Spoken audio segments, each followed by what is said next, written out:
All right, all right. Hey, friends, this is The Tipping Point, and I am JoAnn Johnson, your host, and I'm just back here dancing. That music gets me every single time. So every now and again, y'all bust me dancing. That is all right. I don't have any rhythm. I don't care. I'm going to do it anyway. Any hoozle. I have a great show for you tonight. As you can see on the ticker, we have got Tone Hollywood of 107.3 JAMZ.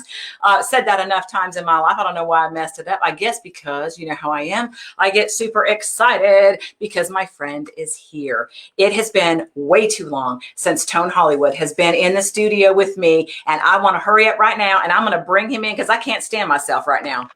Hello, my friend. JoAnn, what an introduction. Thank you, what'd you say? You brought me out. You brought me out right. That's what you're supposed to do. But it's not much of an intro when somebody just like steps all over your station. It's like, now, wait a minute. She knows more than that. Because now you and I have been in the studio a number of times together. It happens all the time sometimes. Sometimes people, they get the numbers wrong. They're looking at it. Some people forget the city. They forget the state. It's all good. So it happens. I was too busy dancing, Tone. I lost myself. That's what happened. If we know the truth, that's what happened. I was back here jamming, but that is all right. But you and I, now listen, just so if people don't know, you and I have been on Good Mood, Good Food. I can't even count how many times we have been having a blast in the studio. And one of the questions before we get started with all of this, we're going to be going back in the studio pretty soon. When we go back, I want you to be thinking about a dish that you think that we should make. Because as people who don't know, on Good Mood, Good Food, now it airs in North Carolina, South Carolina, and Tennessee every Saturday at 11 o'clock. It's a no cut, no edit show. What you see is what you get. And on there, we cook in 15 minutes or less. And I always have radio personalities as my co-host. So what are we going to cook? Radio personalities like to eat, so that's why we love to be on your show. So that's number one. Well, I know, and we make fantastic food. So I'm going to want to know from you, my friend, what are we going to make next time? Girl, I know you can make an amazing Jamaican dish. Can you make curry chicken? Yeah. I would love to go and spark some curry chicken up there. That would be amazing. That would be good. So I'm going to let you pick. So the next time you come back, you let me know what you want to cook. We will do it, whether I've ever made it before or not. We'll even do a challenge. Okay. And we'll get in the kitchen. And if it doesn't suck too bad, then we'll go ahead and use it. Yeah. I'm sure it'll be perfect. Be perfect. Well, let's talk about you. So you are with 107.3 JAMZ. How many years have you been with that station? This past summer, it was 18 years I've been on 107.3 JAMZ. I started out working on the weekends as a part-timer, and I was fortunate to be just working there for a couple of years. Then I got full-time in promotions, went from full-time promotions moved over to Hot 98.1, was doing nights on Hot 98.1, was there for 10 years, and finally moved over to 107.3 JAMZ. And I've been with the company for 18 years. Can you believe that, JoAnn? 18 years? No, I didn't realize it had been that long. Yeah. Yep. Straight out of college. So it's no wonder that you're so good at it. And I love, and people love you, Tone. I know, they love you, and they love how funny you are and how much you love people. And that comes through in everything that you do. And one of the things that you do, and I want to know like how COVID has affected this, if it has at all. But one of the things is that you love kids. And I know I see you, go back and forth to the schools and reading to the kids. How did that get started? When I was in promotions, I used to go to a lot of school events representing the radio station then. And I said to myself, when I become a full-time personality, I want to keep that up. I want to make sure I go out there and be able to talk to the kids. And I got a different perspective because now they know who I am. When you go there as a promotion person, they're like, who are you? So going there, I just wanted to continue that. So when I was younger, I used to go to career fairs and stuff, and athletes from our area would come back, people in our community. And I just really thought it was really thoughtful for them to come back and tell us about their job and tell us about how they did what they did to make it further. You know what I'm saying? So I was like I gotta continue the trend. I gotta carry the torch. And so when I got to become a radio personality full time, I wanted to tell people about my stories. And as I traveled and went to red carpets and went to meet different personalities and celebrities, it was able to be relatable to the kids to tell them about my journey as well as some of the people I met. And then they're like, oh my gosh, you really done something. So that's where I don't have kids. I kind of bring everybody under my wing. Everybody's my nephew or my niece. So it's just been a way to kind of go ahead and just extend that and just trying to make sure that we create as much a better environment for our youth as we can. I love that. And they do. They look to you, and so many of them want to be you and do what you do. And you go out here to these schools and you're funny and you're fun and you're driven. What is their reaction to you, Tone? I mean, I know they're kind of like, wow, but what are some of the things that maybe you hear and maybe they ask you? A lot of them, when I get a chance to talk to kids, a lot of them ask me, am I a rapper? Do I rap or do I sing? But most of the time, they just want to know how. I mean, when I first started doing this, getting in the entertainment industry was one thing. So a lot of people ask questions about like how they get in the entertainment industry. Like, do you know Mariah Carey, or do you know whoever the big superstar is? Is that how you got into the business? I love those type of questions. But also, I really like now, kids want to get to be TikTokers. They want to be YouTubers. So now the questions that kids ask me now is more specific to the industry. They'll actually ask me like, I want to be a YouTuber. So how much money do you think I can make per video? If I'm like, what you know about that? You know what I'm saying? Yeah. So those are some of the questions I get now as compared to like when I first started doing the career days. It's changing, and these kids, they know everything about technology. I say, shoot, I need to get some kids helping me behind the scenes because they're amazing at the things that they know. Yes. I mean, I have a friend of mine who's 5-year-old is already on TikTok, knows how to get on the phone, get on TikTok, record themselves, use the filters and everything. So they're learning fast. So it's going to be interesting to see the next 15, 20 years to see how just our industry changes, Yeah. Now, are you on TikTok? I am on TikTok. I'm not on there as much. When the quarantine first kind of started back when the shutdown and everything back in the spring, I was bored like everybody else. So I got on TikTok and I went ahead and tried to go ahead and learn the dances and just try to keep up with all the challenges. And after a while, I was like, okay, I'm an old man.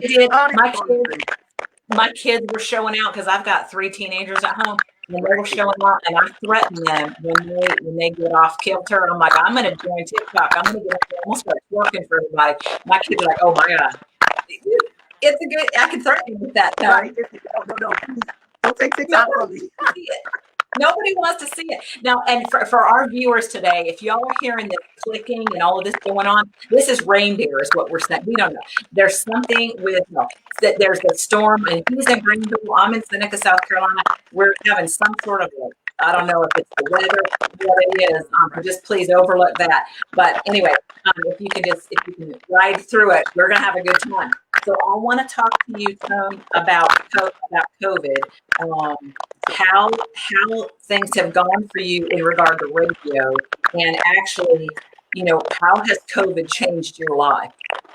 Well, it's so many ways. I mean, it's still doing it as we speak. Like when it first hit, as far as like all of our events were getting canceled, I'm talking about left and right, tickets to the circus, tickets to concerts and stuff like that. Things were getting canceled and postponed and stuff. That affected that way. Then we had to start change the way we do things at work. We actually had to start, social distancing at work. Start having people come in at certain times so they can come in and do their show and leave. We're having doing certain events. When we started doing events again, we had to make sure that we social distance and did the right things when we were at our events. Like, now no more of the hugging and saying hello to people when they come up to us at the events, unfortunately. And that's hard for me because, I'm a hugger, JoAnn. I'm a hugger. Me too. I know you are. Yeah. I've had many of those hugs. I know, and I'm a hugger too, and I'm suffering hard. Yes. Right. You got to be like, oh, back. But unfortunately, around Thanksgiving, I wasn't feeling too well. And, I kind of had the nausea. I had the chills. And then by that Saturday, I went ahead and I went to the doctor's office and come to find out I had COVID. And, and I'm right now, still battling right now as we speak. I went and got tested and they said I was positive, and I had the fatigue. I had the nausea. the fatigue really killed me. I mean, I was just super duper tired. My throat was bothering me, but I still tried to press on and do my show. And I've lost a whole bunch of weight I know. because I know you can tell. I know I look like a model now, don't I, JoAnn? But seriously, Yeah, you did before, but you really do now. Yeah. thank you. You know, I'm trying to make it do what it do. Mm-hmm. But seriously, as far as like it really affected me. Like I was just really tired and just really sick, and it also, I think God did this for a reason, because now I can talk about COVID-19 with a different perspective than I would have had if I never had it. Like not understanding the fatigue, not understanding just how bad you really feel, not understanding. I still can't smell. I lost my sense of smell. Some people lost their sense of taste. Fortunately, I still got that. But now I'm able to be a little bit more relatable when talking about this unfortunate virus that's going around, and hopefully can help out some other people to know what to look out for. It's no joke. You know, back about a month ago, maybe a little bit more, I had what they said was probably COVID because I had been exposed to it, and they said I tested too early, and then I got really sick, and then I had all that same stuff except for the loss of taste and smell, but I had everything else, and I had a headache for like 6 weeks, really bad. And then I ended up with the chest pain and all of that stuff. And I tested, and the doctor said, well, we expect it to be negative because now we feel like you're on the tail end and it may not register. So it came back negative, but they went ahead and said probable COVID. And for people who've had COVID, or people who have not had COVID, rather, it's nothing to play with. It is dangerous and it is horrible. What would you say? I mean, the scariest part for me is the fact that as I talk to other people that have had it, it's affected people so differently. I mean, you know, you hear about people unfortunately going on ventilators and can't breathe. You hear about people having kidney and having issues with other things after they've been healed, after the virus is gone. You hear about people having headaches. I'm going to talk about headaches to the point where they have migraines, they can't function. Yeah, that was it is really scary. It's almost, you don't know how it's going to affect your body. It'll put you on your knees. And I'll tell you this. Now, if you remember, so last December, Jeff and myself, Jeff, my husband, myself, and our, at the time, 14-year-old, we were all so sick and we were in bed for a month. And I remember for about 3 or 4 weeks saying, I can't taste anything. All the food tastes weird. Everything smells funny, all this kind of stuff. And I'm telling you, we had it back in December. And then I thought, well, did I have it a month ago or not? You can get it again. It's not very common. But then I thought, well, I didn't lose smell or taste. Maybe it wasn't that bad of a taste. I don't know what it is. But if it wasn't, I sure don't want it. Yeah. I mean, I talked to a lot of people that said they felt like last year at this time they had it, but it was called like an upper respiratory infection or something like that. It's really been weird. I mean, it's no telling how long it's actually been lingering around before it was actually called COVID-19. But talking to different people, a lot of people felt like they had it last winter. Yeah. Now, and so you and I were talking in the green room. I mean, people are not wearing a mask. Some people are wearing a mask. Some people are not wearing a mask. What are your thoughts? I mean, if you're having it, do you encourage people to wear masks now?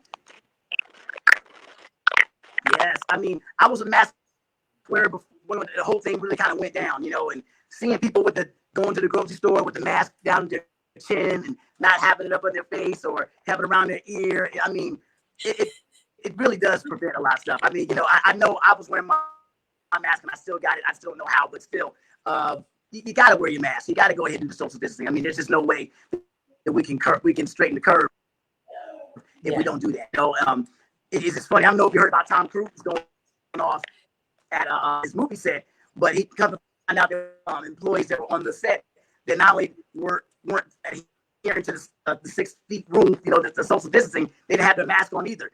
And he's like, "You guys are affecting our money. They may shut this movie down, and all of them have to go home. You know, and then who knows when we'll be able to get production back." You're like, you got to take this seriously. And even though his rant was a little extra, I understand. Now, so I told you. Yeah, and you were cutting out just a tiny bit just because of the weather. But so you're saying that Tom Cruise was having a meltdown on set because people were not social distancing and they were not wearing a mask, and he just went left on it. Well, Yes, I mean, he's I mean, because what happens if that industry gets shut down again? Or what happens if you're having to wear masks in a store or in a cafe? I was in a cafe yesterday, and nobody had a mask on, and nobody was social distance. They were sitting right next to each other, and I worry for the business owner, Tone, because if they get shut down again, it's a bummer that right. we have nowhere to go. But what about that business owner? These businesses cannot afford to be shut down again like they were earlier in the spring. Like it's unfortunate, but they just can't. Like you're seeing restaurants that were doing extremely well last year. Right now, they're struggling, and even with going to be able to be open at full capacity, still people just aren't going out like they used to. So it's just very important that we try to straighten the curve so we can help about the whole community all together. I mean, look at our school system. You know, they're still not able to get all the students back into school right now. So it's definitely Yeah, because like in our it's an effort for everybody in the community.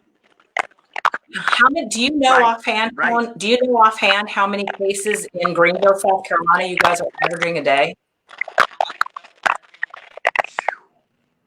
That I don't It's know, a but I do know we're a hot spot. it's a It's been big a hot number. spot since the summertime.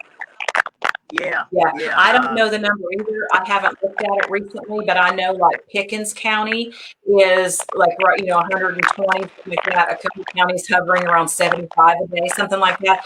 I mean, so Greenville, and I know Greenville's a hotter spot than we are. So it's a lot. It's a lot of people. We've got to take this seriously because I need to You know start what's hugging funny, people JoAnn? again. Right. You know, what's so crazy is that now I'm starting to see it. You know, when we were a hot spot before, I still wasn't seeing anybody that I knew that had it. But now I'm bumping into people, or not bumping into people, but I'm seeing friends and family members that are saying that, this person had it, this person at work had it, this person, my cousin had it. I mean, I'm starting to see now a circle of friends and family and coworkers that are getting it. And that's what's really making it seem 100% real.